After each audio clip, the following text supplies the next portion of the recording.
Hello, hello, hello, dear beautiful listener. Welcome back to the Alchemy Mindset Podcast. Wow, March 18th, 2025. I think I'm very late in saying this, but Happy New Year. I get the feeling I left you at the end of December and I haven't picked up the microphone since. I actually have needed a break, a serious break from podcasting. So if you are new here, welcome. It's such a pleasure to have you for this episode 96 of the Alchemy Mindset Podcast. My name's Anna. I am your host. I am your chitter-chatter here. I will be giving you a TED Talk today all about how I filled my level 1 sound bath healing practitioner training or certification and the strategy behind that, like what I did to fill that program.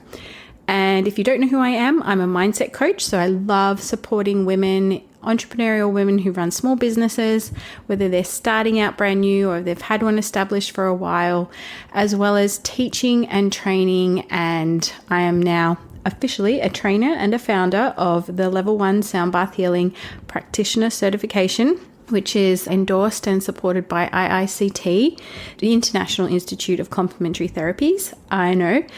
So welcome to this podcast. So excited. Okay, now enough about me. Let's just get straight into this.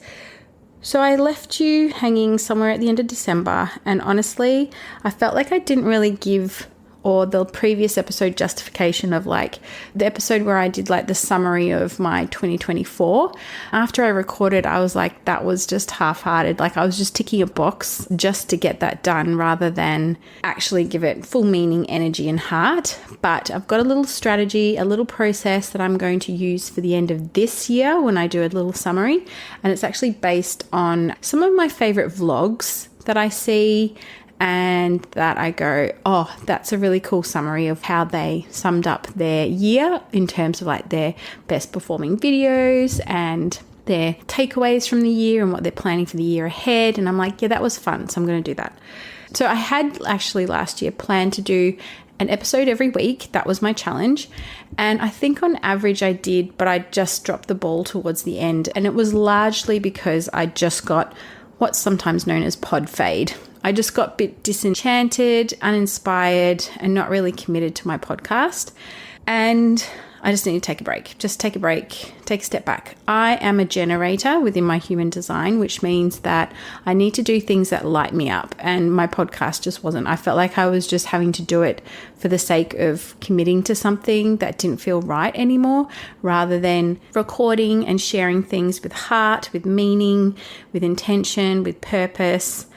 So I really did enjoy doing the episodes, the trilogy where it was focusing on 3 very inspiring women and then the reflection of that big shift that happened mid-year and interviewing my 2 mentors or healers at the time that helped me within that. But I think largely what happened was because I was so focused on this level 1 sound bath practitioner certification, I just didn't have the energy to focus on other things. So I dropped the ball in so many ways in other aspects of my business. And it's not a bad thing. It's not a bad thing because I think for some of us, we can wear many hats and we can be okay with that. But I think for me personally, it's either a sign that I need to outsource certain things when I am deep in like a launch or a program filling mode, or just being okay with this is the season I'm in, this is the moment, the time, what I'm focusing on my business, and that needs my whole attention, and I don't have the ability to divert my attention to many other things. Like I'm not a manifesting generator, and they're the human design where they actually can do like pretty much multiple things all at once, and they thrive and they love it. That's just not me. Anyway, also life update. So I know we're 6 minutes in already and here I am waffling about my podcast. Life update. Well, 18th of March, 2025. I am 38 and a half weeks pregnant and I'm ready to go. Oh my goodness. I'm going to do a whole episode on this second pregnancy once baby is out. And I can give you all the exciting stories of what happened and blah, blah, blah. But yeah, let's just say I'm ready. I feel so prepared. I feel really organized. I feel so much more calmer than what I did first time round at this stage on so many levels. And I'm going to share that later on. But yeah, baby girl, just waiting now. And I thought, well, while we're waiting, because I am actually going to say it, I'm a bit bored. I know, can you be laughing at me, please? Like, Anna, you're bored and you're about to have another baby. And I'm like, yes. I thought, why not record this episode? Because it just feels something to do in my life. I've actually unsubscribed from Netflix. I'm over looking at anything that I would normally look at. I'm not interested in watching movies or TV series. I just have no energy or drive to do that. Can't even be bothered like listening to an audiobook. The most is that I'm doing some podcasts, listening to podcasts, and I'm currently doing a money mindset online course to keep me entertained. But other than that, I'm a bit like, what else can I do to fill my time when I'm not hanging out with Ava? Which last night I had that realization of my time in moments where it's just her and me rapidly vanishing. And so I'm really appreciating that I've got this time and freedom to be with her, because when baby comes out, there'll be 2 people to divert my attention to. So that's where we're up to life update. Okay, let's get into this. I know you want to hear about my little strategy rather than all this other stuff. So let's have a look. I really want to share the exact strategy or method or process as to how I filled my level 1 sound bath practitioner training, because everybody loves a behind the scenes. Everybody loves to know how someone else did it, because to be honest, I do. I often will look at what people do and I love to pick their brains. I love to find out, like, how did you do this? What was your process? What worked for you? What didn't? I love hearing those kind of podcasts. I love knowing how people run their business and what they do behind the scenes, as opposed to just what they do, right? And I don't often share a lot of this in a way. I share like my mindset and the energy and the embodiment process, but not necessarily the strategy piece, because while I always feel strategy, and when I say strategy, I mean like process or your method or your pathway, if you want to say, as to how you're going to do something or achieve something to reach your intention and your goals. I always know that mindset is so important to go along with that. And I will always bang on about that forever and ever and ever a day, because I do love mindset. I love it so much. I don't actually share my own strategy. And I think I've always been a bit like, oh, would anybody be interested? Like, do they really care? It's not like the best strategy. You know, I'm saying strategy in terms of that broad sense of overarching term of like all the process or method or whatever, because it's not really something that I would say I'm an A+ student in. I feel like sometimes I wing it and it just works for me. Whereas, you know, I look at a lot of other people and like, oh, they've got like everything sort of ticked off and down to a fine process. Whereas I feel like I'm a bit more of that, I'm just going to feel how this sort of works out a little bit. But I will say, over the last year, 2024 was my time to share and lead a lot of courses and trainings. And I knew within that I would need some support and, I guess you could say, have a little bit of a better process as to what my marketing process would be to generate interest, to call in the participants to fill my programs. And that's where at the start of last year I worked alongside, or Taryn Bolt from the Social Bolt, she worked alongside me, I should say, to support me in filling that gap within my skill set, if you could say.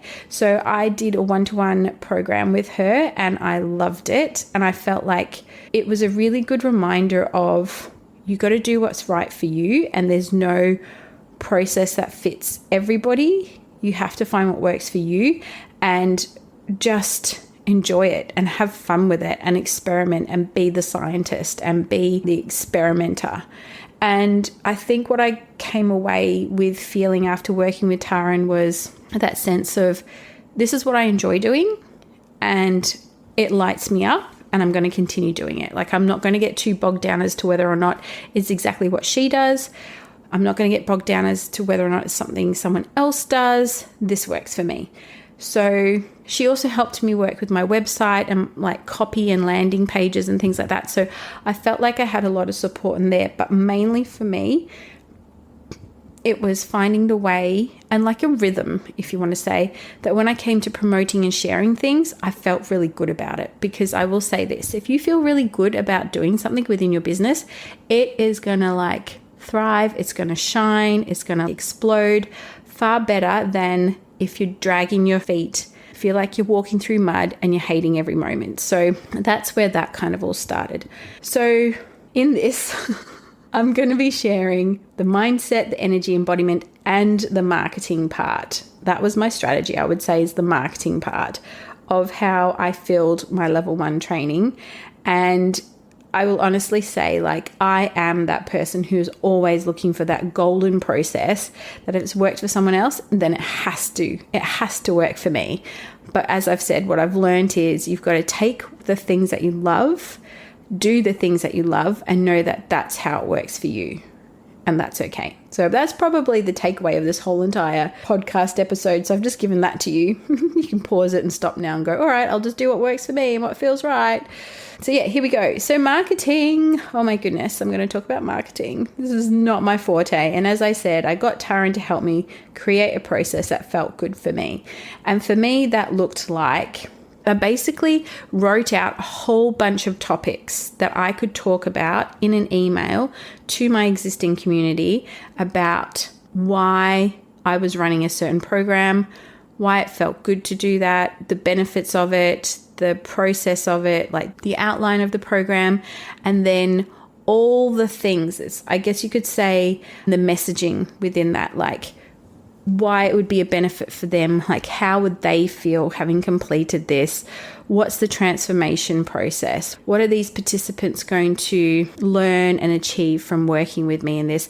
My stories behind and my journey behind becoming a sound bath healer or into spiritual development or whatever it was I was doing. And so I just listed out a whole bunch of topics, and then I went through and I went from basically the time that I was starting, if you want to say a launch. I hate that word because I'm not a rocket. I'm not about to launch myself into space. But from the time that I was going to run the program, I worked my way backwards and mapped out like how many times a week I would send an email separate to my normal weekly update email that just specifically spoke about this program that I was offering. And then what I would do is I would then convert that email into a social media post, into a story, into a carousel post or a reel or whatever it was, to then share not only on my Instagram, but my Facebook page, but also into Facebook groups that I was a part of. And I will say this, all my programs have been face-to-face. I haven't done any, I think I did one online one.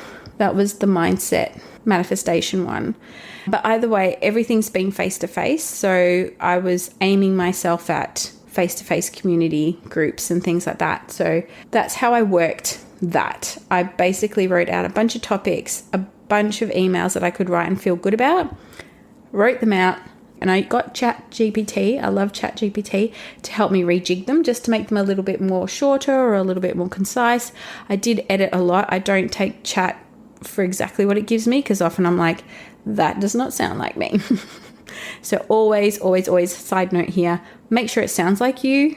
Like, don't just do chats whatever it generates, because that's great, but in all honesty, you can start picking out which sounds like a chat post versus your own voice.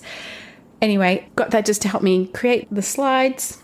So I would create something different every time. I did have a landing page, like a website page, which felt good. And then what I would do is take elements of that out as well. Sometimes use in email, sometimes use in like maybe a repetitive story post, but generally every story or every post was a recycled version of the email, even just shorter or just an element of it. And that was so much fun. Like, I loved doing the emails. I really loved it. I loved sending out the emails and the stories, and people were actually reading them, which was cool. So I do appreciate that. So if you were one of my email community people, thank you for reading. Thank you for not unsubscribing. So that's what I had been doing during the year. But this time round, when it came to the level 1, I just for some reason didn't do as much as I felt I needed to, or that I had done with the previous introduction rounds of sound bath training and the introduction to spiritual development course that I did. For some reason, like, I had the topics, I would write them out, but they weren't coming out as frequently as what I'd sort of planned. And I think a lot of it came down to the fact that I was very busy behind the scenes creating the course content. Because I wanted it to be supported by IICT, I had to meet their requirements and get their approval on everything. So that took a lot of energy and time. So I would say next time going in, it would probably look a little bit more like just more marketing and sharing stories and things like that, and reflections of the previous training, because I've already mapped out and created the course content and had it approved. I did do posters around town. Good old school poster. Look, if you're doing something face-to-face in your town, why not put a poster up? Find your friendly bulletin board that you like, that has a nice energy about it, and stick a poster up. Like, there is nothing wrong with that, because people do stop and read them. I do. I love standing reading like a little notice board while I'm waiting for a coffee or something like that. And I've had a lot of people sign up to things and attend things because they'd seen a poster that I'd put up around town. Where? Who knows? But they'd seen one. So do a poster if you're offering something in your hometown. Why not? Like, it's a great idea. I talked about this program a lot in my sound bath sessions, and yeah, at the end of like my sound baths on Sunday, I would say, just to let you know, I'm holding this, and gave like the general benefits of it and who it would be for. And he said, look, I'm really excited to do this. If you are interested or you want to know more, let's have a chat. So always kept it open, always talked about it in my sessions. I didn't necessarily talk a lot about it on my podcast. I feel that there is still personally a bit of mindset resistance around talking about programs I'm offering on my podcast, even though a lot of my programs are one-to-one in person here in Broome. The mindset coaching stuff is, but the group sound bath trainings and things like that, I just feel like this is like, I'm just feeling a bit like resistant to that. And I shouldn't, because hey, I know some of you are locals and you are listening to this podcast, and some of you might be from other places, and that's cool too. But I need to get over that little hurdle and know that it's okay to talk about it on my podcast. So whether I do like a little promo before or in the middle or after, I don't know. And particularly because I do see this training as having an online option eventually. So again, I just need to get into the practice of that.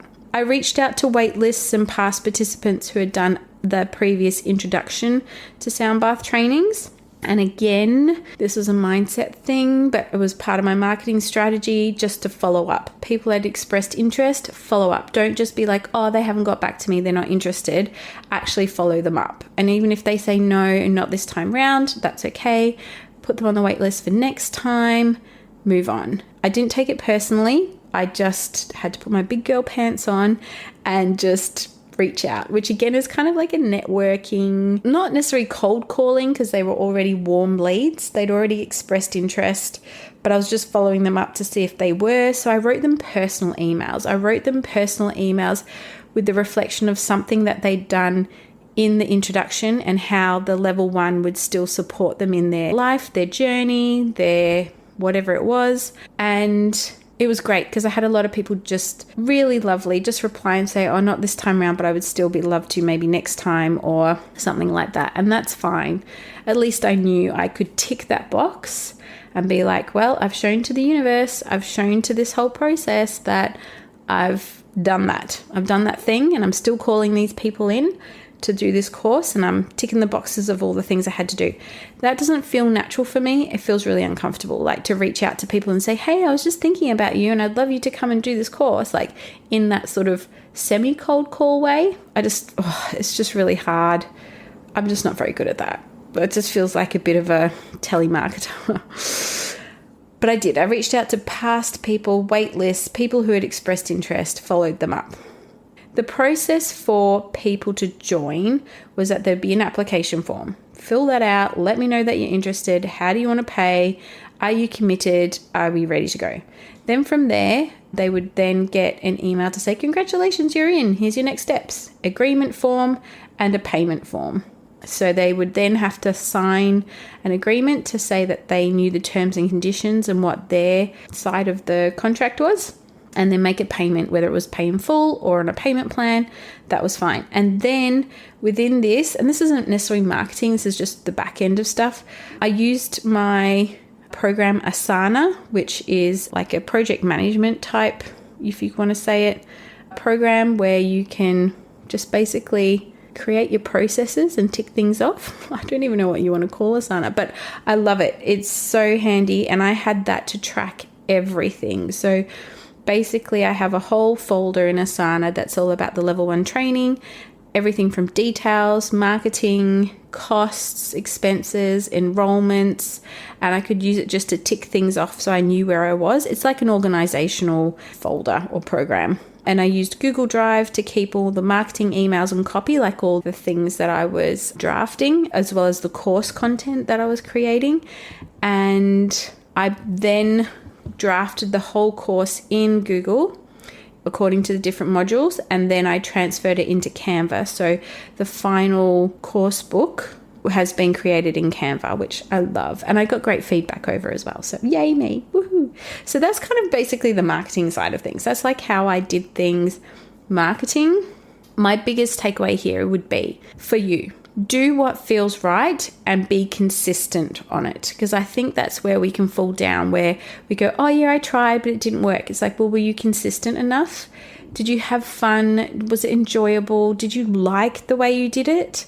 And if you didn't, why didn't you like it? And what could you do differently for next time? But be consistent. Like, keep at it, keep going. Even if you feel like nobody's reading the emails, no one's liking your posts, no one's responding to your stories, whatever, just keep at it. And if you're having fun at doing it, then that's the main thing. Because I will tell you this, and this I think is where it comes into mindset and energy and embodiment. If you're having fun within your business, it shines. It shows.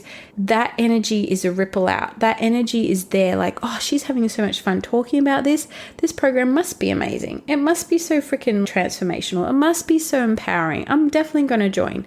If you're doing something from a place of like, oh, just because I have to, I really don't feel like it, but I have to, you're going to get that kind of crickets, tumbleweed responses, because people are going to feel that. They'll be like, oh, okay, there's no real like drive or energy behind this. Why would I get involved? So for me, and I'm going to talk about the energy aspect, because this was a really big, like for me, the energy behind this was so different compared to the energy I needed for the other trainings I'd hosted before. And I'll get back to that into a moment. But if you feel good about how you're marketing and it works for you in terms of you're getting results, you're getting enrollments, you're getting inquiries, you're getting people saying, oh, I'd love to, but not this time around, please keep me for the next one, or yes, I'm in, let's do this, then you know you've got your formula. And that is what you can continue using for next time and on again and again and again. So this whole program, I mean, like freaking wow. I'd never done anything like this before in my life, like to run and hold a course that had an accredited certification behind it. Like people can actually get insurance to hold and run sound baths themselves. And it was accredited by and supported by another institute. This wasn't just something that I'd pulled out of my bum and ran it off the cuff. Like you get a certificate for this. Like you have to do the homework and the assessment to get that actual accreditation for yourself, that you can shine wherever you want to say, hey, I'm qualified in this now. And that was a big thing for me. So first of all, it was like the mindset was like, wow, okay, you're going to do this. This is going to be a big achievement and a bit of a final push and climb up my Mount Everest for the year. So throughout 2024, I decided I'd go all in and push myself on to do certain things, trainings, programs, courses, like just go all out and do some things that I'd been thinking about for a long time but hadn't actioned. And I knew it was my year. I knew it was my year because I knew that the following year, which is 2025, where we are now, I was going to be having baby number 2. So I knew that this was my time. And I had the space, I had the time, I had the support. I was going to do it. So I'd always seen myself throughout the whole year like climbing and hiking up this mountain in this alpine area. And every time I achieved something, I was one like spot or marker closer to the very top. And I knew this would be the final icing on the cake before my maternity leave. So again, as I said, I'd never done anything on this scale before. So it felt really huge, but really important. And I hadn't actually even planned for it during the year. Like, it was only from, I think, the second round of holding the introduction to sound bath healing that people had said, we want more, want to do a qualification. Would you do more in depth? And I'm like, okay. And again, being a generator in human design, when you get the feedback, that's your green light. Go for it. That's when you respond. And I was like, okay, this could feel really fun. This could feel really good. So as I said, I wanted to do it justice and make it worthwhile. So the International Institute of Complementary Therapies was my goal for achieving, like, to make it a successful program and to meet their requirements. So I knew it was going to be a big task to create the course content, but I knew the teaching, that part was going to be freaking easy. It was all the creation and ticking off all the boxes and the requirements. That was going to be the back end and the challenge, and the same with like just promoting and marketing. So I knew within my mindset, having done the previous year, so I basically had this mapped out to be held at the start of 2025, which I did. There was no way I could have done it at the end of last year. I just ran out of time. A lot of people said, oh, could you do one like before Christmas? And I was like, no, I don't have time. I don't have the energy. It's not finished yet. I knew that just the way things had to be, I couldn't do it until February this year. And I also needed to give people the time and space to get their bowls and to make payments and things like that, because this isn't a cheap course. This is a course that you're going to invest in. So it costs you 2,222 Australian dollars plus purchasing and owning a set of crystal singing bowls if you don't already have them, and you needed to have a minimum of 3. It wasn't just 1, it was going to be 3 for a reason. So that's a pretty big expense or outlay into a program that you want to invest in, right? So I knew that within this, my mindset had to be strong in terms of knowing that I was going to fill it. And I will say this, I only had 6 places. I planned for 6 places. I saw it in my mind. I saw how many people in the room.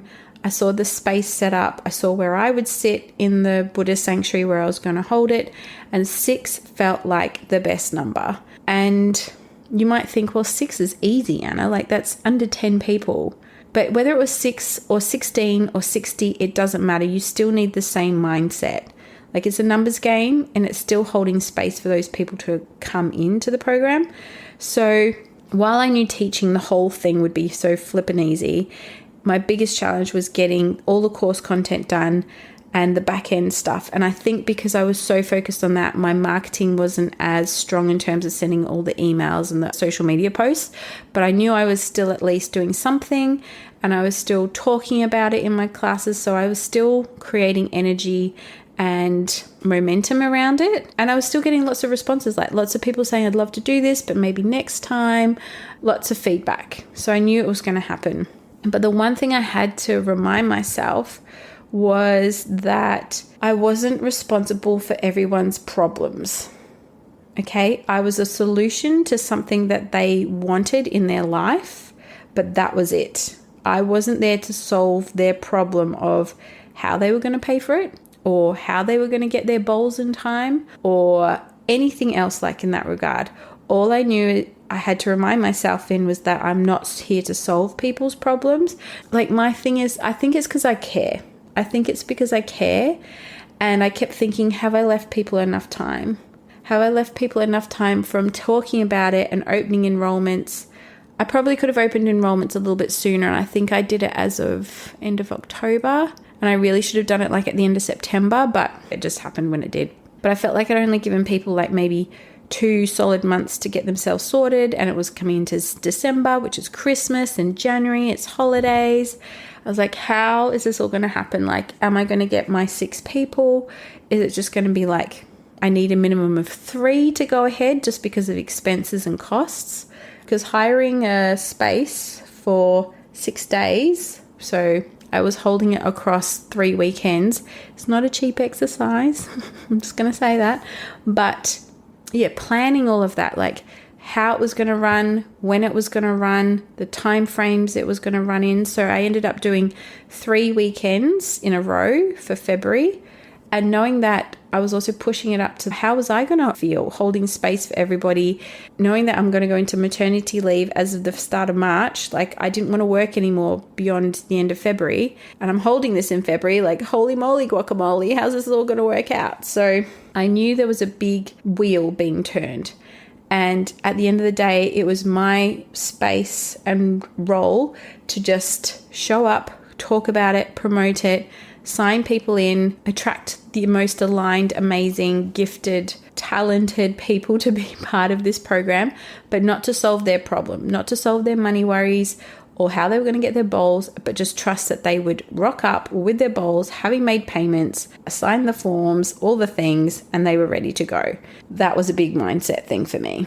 And as I said, it's hard when I care and I want people to feel relaxed going into this and not stressed about, will I have enough money? Will I be able to afford this? Or will I be able to get my bowls in time? Or all that kind of stuff. So that was a big mindset shift for me.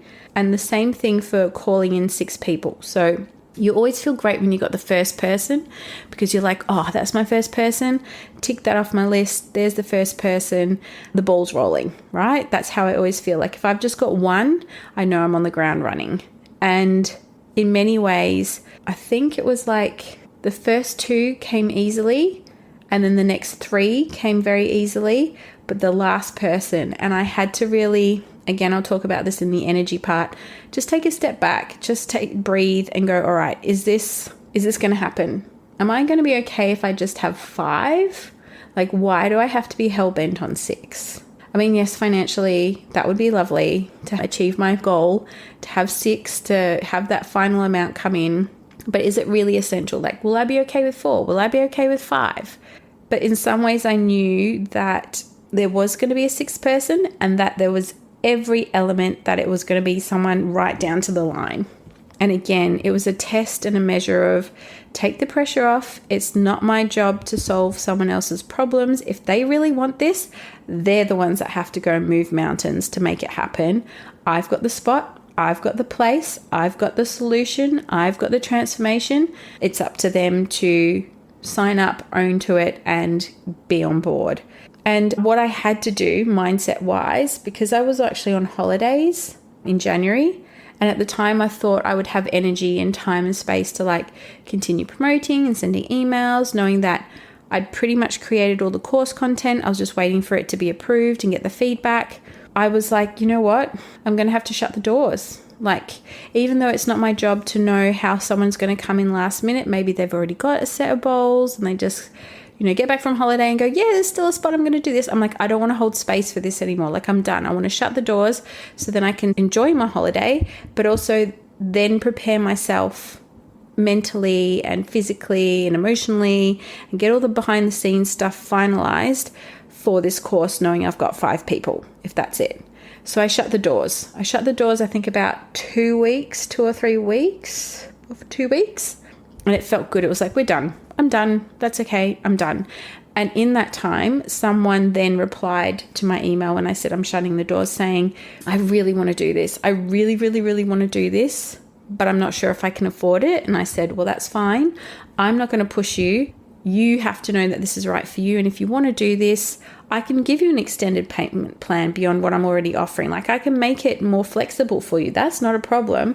It's up to you. And then there was a big conversation around bowls and what was going to work for them. And I overall said, look, I'm never going to push you. I would love to have you in this, of course. And, if you feel it's right, there is a space. If someone walks up to me tomorrow, even though I've shut the doors and said, I'd really love to join, is this still possible? I'd be like, yeah, hell yeah. I'm not going to, just because I've said, sorry, doors are shut, doesn't mean you can't come in. No, of course you can. So I mentioned that to that person, left them with it, but I had this feeling. I had a little feeling deep inside that they were going to be my 6th person, and I just had to let them sort themselves out. And lo and behold, I got an email to say, I'm in, let's go, let's do this. I was like, excellent. So I was really excited that because I had used my mindset of let it go, we're done, shut the doors, it all happened. And it all just happened exactly as I had anticipated. And this is where I want to go into my energy. My biggest lesson here was to take a step back, not to hustle or push. I kept getting this feeling of just being pulled backwards rather than slingshotting forwards. Like there was an element of me just holding me back, going, just breathe, hold space. Breathe and hold space. You are here to hold space for people to learn and grow. And within that, you need to learn how to do that as they're enrolling and coming in. So it was breathe, hold space, breathe and hold back. Just let it flow. It's going to happen. And that just was something I really had to lean into and trust rather than stress over, oh, I've only got 4, and hustle, push, panic, stress, feel anxious. And I feel like having done the work with Nikki Vox on my nervous system and regulating it mid-year when I lost my car, when all that hell-bent transformation that happened, I found that I was in a place where my energy was just different. It was softer, it was more relaxed. I was feeling a bit more like, yeah, if this happens, great. And if it doesn't, I've done my best and that's all I can ask of myself. So I felt like that energy work I'd done with Nikki mid-year. Well, actually, I started working with her in July. Yeah, and until December, I think, is when I finished with her. January, maybe. I felt like all the work I'd done with her in that time had paid off. And it still does. Even if I was to think about doing it again, I would probably still work in the same environment, in the same way, in the same energy. And I kept the visualization. My biggest energy work this time round and my mindset work was just constantly visualizing the number of people in the room, where they would sit, and calling in and channeling in their energy. I kept saying, I'm just calling in the most aligned, amazing group of people who want to experience a transformation, who want to learn about the bowls, who are ready to work on themselves, who are ready to support each other. And I kept seeing their energy just filtering in and sitting in the room.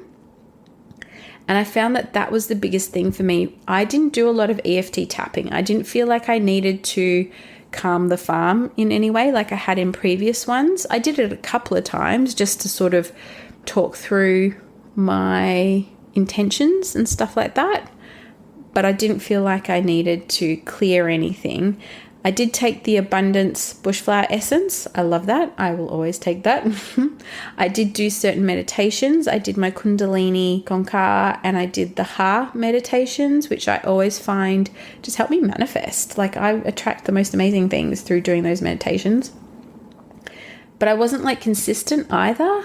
It was weird. I just felt like maybe because I was in that stage of pregnancy or I was so focused on creating the content and creating the course that I knew it was going to happen. So my job was just to create it, knowing that people would fill and take those spots. So that's kind of literally all I did mindset and energy wise. If you wanted to know my exact technique or strategy, I didn't actually do a lot of mindset clearing because I had worked previously a lot with Nikki anyway. But I just felt really like my biggest lesson here was just hold back. Hold space. You're a space holder now. That is your job and your role within this course. And you just have to hold the space. You've opened the doors. You've got them, all these beautiful spaces ready. Each one will be filled. So you have to trust, but hold space. And again, knowing that that final person was going to drop in when they did, and that they'd be the aligned, most beautiful person, which they were, to be part of the group. But also one thing I did was I kept visualizing elements of my teaching. So once I'd sort of decided on the framework or the itinerary of how I was going to hold it, it was the final student showcase that I kept visualizing in my mind, how that would unfold for the students, the presentation I'd do at the end for it, just the sense of feeling and how I would feel supporting them and holding space for them so they could hold space for family and friends in this group showcase. I loved it. And it was that literally just exceeded my expectations and my visualizations when it came to that final day. And I think that also helped in this whole process. It was I kept reliving and living in that moment. And because I was doing that, I knew it to be true. I knew that this was going to happen. Embodiment. This was my next level of entrepreneur self. I'd had such a huge shift and transformation mid-year that going into this level 1, I knew I was ready for it. I knew it. And the thing was that I knew I could do it because I actually have been presented with a person. Her name's Rosie Blake. She has Glow by Rosie. She sells crystal singing bowls and holds sound bath training. And she's also a mindset coach or a business coach for healers. And I was shown her through social media and I'm like, that's my future self. Like, that is me. That is what I want to do, a version of me. I don't want to sell crystal bowls, but do the trainings and support people in that way. That's me. So I knew it was possible because I've seen physically with my own eyes someone doing something that I really wanted to do. And I knew if that person could do it, then I could do it too. And they were doing it in a way that I would want to. And I just felt like this was really exciting. This was me stepping into a leadership role, which is something that I'm not like, I would never really deem myself as a leader. But here I was stepping into a role that was exceeding what I had previously seen myself as. This was me stepping into something and doing something exceptional and something that would take me further into a place of just elevation within my business. Like, I wasn't just here to do healings anymore. I was here to lead and teach and share. And this is something that really lights me up. Like, I felt so energized after every single day of teaching these courses and workshops and everything that I did throughout the year. Even like when I was, I don't know what weeks of pregnancy I was, probably 33, 34, 35. I felt so energized after each and every single day that I just loved it. I just loved it so much. This was me sharing my passion and what I love. And I felt like that was the easiest thing within the whole entire process of running this course. What I didn't plan for was sickness. So mid-training, I got sick and I had to sort of be flexible. I couldn't extend the training beyond what I had already outlined because I didn't have any more time up my sleeve, and I knew that as of March I wanted to be on maternity leave. So I had to kind of pivot a bit, and on the Saturday of the second weekend we did a Zoom training, which was good because we all got to like learn a little bit about how to hold a sound bath online via Zoom. And then on the Sunday I felt well enough to teach in person. So that was the only thing. And look, you can't avoid or plan for sickness really. So I think next time it would be just like, okay, where could I have another period of time up my sleeve should this happen? And being in the wet season, the most I had thought of was like, what if a cyclone comes down the coast, which it did during the time, but didn't affect us at all. That would be my biggest challenge. I didn't think about getting sick because I just don't think about those things. So that was something that was a little bit of a curveball, but managed to get through it. And then afterwards, just having so much reflection on how I could make it better for next time. What was the hardest part? What would be done the same way again? And probably how I could make it a little bit different. So there are some things where I'd be like, well, maybe I could do that a bit online next time so we have more bowl playing. The hardest part was creating the content, creating the course structure and everything. That's all done now. Like, I can tweak the manual, I can add a few things in and shift the pages around, but I don't have to write it all out again. It's just basically a print and repeat. And the framework of it or the itinerary of it, yeah, maybe I could change that a little bit as well. But overall, I could easily rinse and repeat and it would still be great. And also having that insight as to what would I do for a level 2 training and would people be interested? And yes, they would. And the other thing that I loved is that how everybody shared stories and insights and was really like participatory in the whole entire experience, and how they were all saying that they just wanted to get together again and do more bowl jams and more full moon and new moon sound baths, like have a big group of sound bath healers playing crystal singing bowls and doing like a big group session. I'm like, yes. I was like, yes, Broome is going to be like the mecca for sound bath healings and crystal singing bowls, and you know, my dream to make it the mecca of Australia would be so cool. So not that it's really my dream and ambition, but you know, if that happened, like how cool would that be? So I felt like with the embodiment process or element of the back end of this whole entire creation of this program was me stepping into this next aspect of myself, and each and every time just envisioning and seeing myself climbing that mountain. And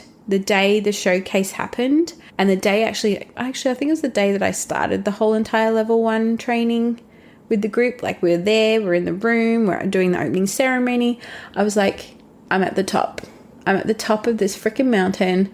The view is glorious. I'm signing the little logbook to say I made it to the top, and I'm just so happy. And yeah, then to get to finish it was just like, I don't know, it was just such this glorious moment of like, I've helped people step into some new levels and layers of themselves, and I just love sharing it. Like, to share this has been such an amazing experience, and I just want to do more. Like, I can do this again, and I will do it again. So for me, that entrepreneur self was just constantly there in the background. How do you show up? How do you lead? What are you doing? How are you supporting these people? And I guess there wasn't any fear at all around me teaching this, because I knew it would be so much fun and so easy. And everything that I'd poured into this course book was stuff that I believed in truly would make someone an exceptional sound bath healer, because it's the things that I had learned and developed over time throughout my whole entire career of doing massage, Reiki healing, sound bath healings. Everything that I've learned went into there that I felt was absolutely essential to becoming like an exceptional sound bath healer. And that's what I wanted to bring to the training. This wasn't just going to be learn how to play the bowls and there you go. It was going to be, this is how you learn the bowls and how to support people and how to hold space and how to take care of the clients and all the little things in the background that make you exceptional in an industry that really isn't regulated. Like, there are no rules, or there's no boundaries, or there's no framework. It's just create it and do it as you wish. But I just want to say I'm so proud of myself. And I loved it. I loved it. I loved it. I loved it. I loved it. And I will do it again. So there you go. That is my whole entire strategy or process I used to fill my level 1 sound bath practitioner training. Thank you so much for listening to this very, very, very, very long episode.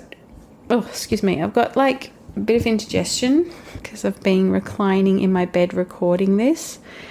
Baby girl's just moving around a lot. But my takeaways here are for you.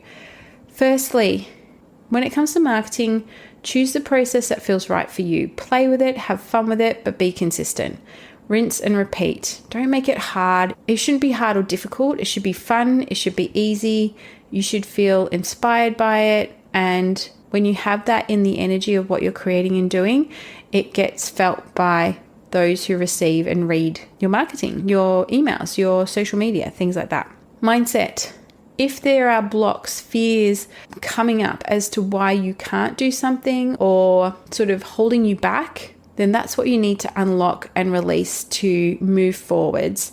And I always believe that whenever we're stepping into a new level within our business, there's always going to be something that needs to be shifted or cleared or reviewed. And once you do that, you have so much freedom and energy and space to allow and flow through that energy of what you're calling in and attracting. So if you feel like there's times where you're like, oh, I don't know if I can do this. What if people are going to think of me or judge about me, or someone else is better at doing this than me, then you know there's a mindset block that needs to be cleared. Work on it. Do it. Get it out of the way so it's not there to interfere with how great your thing that you're promoting or selling or teaching or running can be, right? But I will say that, and this kind of leads into the energy, don't hustle, don't push, take a step back. Does it feel right to hold space, still do your marketing, still promote, still show up, still talk about it, still work on any blocks, but do you need to just do it in a more relaxed, refined, clear, calm and concise way? Or do you feel like you want to be hyped up and a little bit more energized and a bit more aerobic about it? You know, if that feels right for you, be in that space, be in that energy. Trust that you are going to fill your places. Visualize, like keep visualizing and calling in the energy of those people who are going to be part of the program. Like see if it is a face-to-face program, see where they're going to sit in the room, how you're going to set the room up, rehearse the content you're going to present. as if you're already doing it now, because your mind doesn't know what's the past or the future. It only knows what's now. So if you're constantly like going through that motion, your mind is going to pick up on it and go, oh, that must be real. So it works in your favor. And the embodiment. Who is your entrepreneur self that is leading this thing or doing this thing? What do they look like? How do they feel? How do they show up? How are they even dressed? Like, I looked at my wardrobe and I was dressing myself every day in things that I thought would be comfortable enough to hold space for people in these trainings, you know? And had I not been pregnant, I probably would have worn a whole bunch of other amazing, cool outfits, but had to work with the bump. But anyway, and the practicalities of sitting on a floor for, you know, a few hours at a time. But be the entrepreneur self. Like, who is she that is holding and leading in this, whatever it is that you're doing? Always tap into her. What does she do? What does she look like? What is she doing right now to fulfill and bring to life what it is that you're wanting to do? So that was me. That was my strategy, my process, my method. You don't have to follow everyone's plan. Create one that feels right for you. And like I said, be consistent with it and do it as many times as you can. Over and over and over and over and over again. All right, that's enough. I'm tired. I'm done. You've listened to me talk for about an hour. That's more than enough. I love you so much. Thank you so much for listening. Thank you so much for being part of this episode. Please let me know what you think. Any thoughts, any questions, you can leave them in comments. You can send me a message on Instagram at Anna F. Hasty. I am checking socials here and there every now and again during my maternity leave. Can't wait to share the next episode, which will be about baby girl and this pregnancy, because, hey, we love a pregnancy story, don't we? We love to know what happened. Yes, lots of fun. Thank you so much. I hope you're all fabulous and 2025 is amazing for you, and I look forward to sharing more with you soon. Bye. Thank you so much for tuning in and listening to today's episode. Please rate and review this podcast so that it can continue to thrive and reach more listeners. I love to know who my listeners are, so please screenshot this episode and tag me on Instagram at Anna F. Hasty. And I look forward to connecting with you in the next episode.